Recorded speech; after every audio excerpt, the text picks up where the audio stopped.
Magluluto po tayo ng masarap na sabaw, sinigang na mackerel.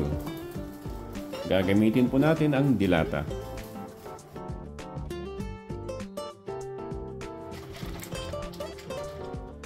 Sa sinigang po, hindi po dapat nawawala yung siling haba.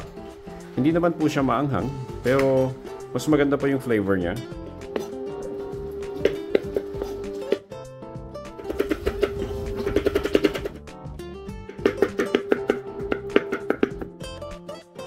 Handa na po lahat. Simulan na po natin ang pagsisigang. Ting mantika lang.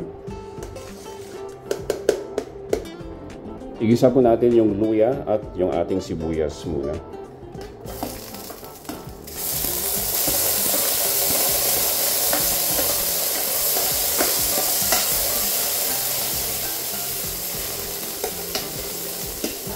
Okay. At isama na po natin yung ating kamatis.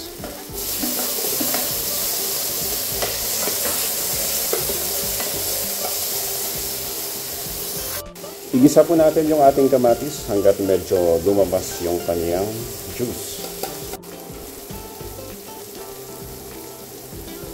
Saka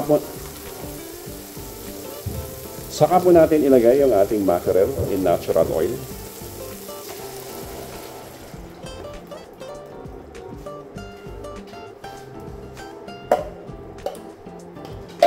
Ilagay na po natin yung ating mga sili. Lagyan lang po natin ng konting tubig. Lagyan po natin ng konting paminta. Timplahan po natin ng pangpaasim. Gumamit po ako nitong Knorr sinigang sa miso.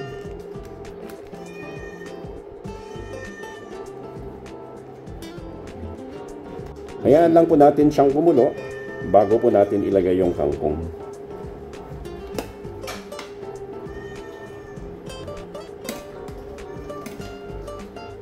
Pag kumukulo na po, ilagay natin yung ating hinugasang kangkong. So, kailangan po hugasan nyo ng maigi yung inyong kangkong para sigurado pong malinis. Hindi po natin i-overcook yung kangkong. Hayaan lang po nating maluto yung kangkong at ihain na po natin. Luto na po yung ating sinigang na mackerel. Ihain na po natin. Lagay tayo ng gulay. Ito na po ang ating sinigang na mackerel.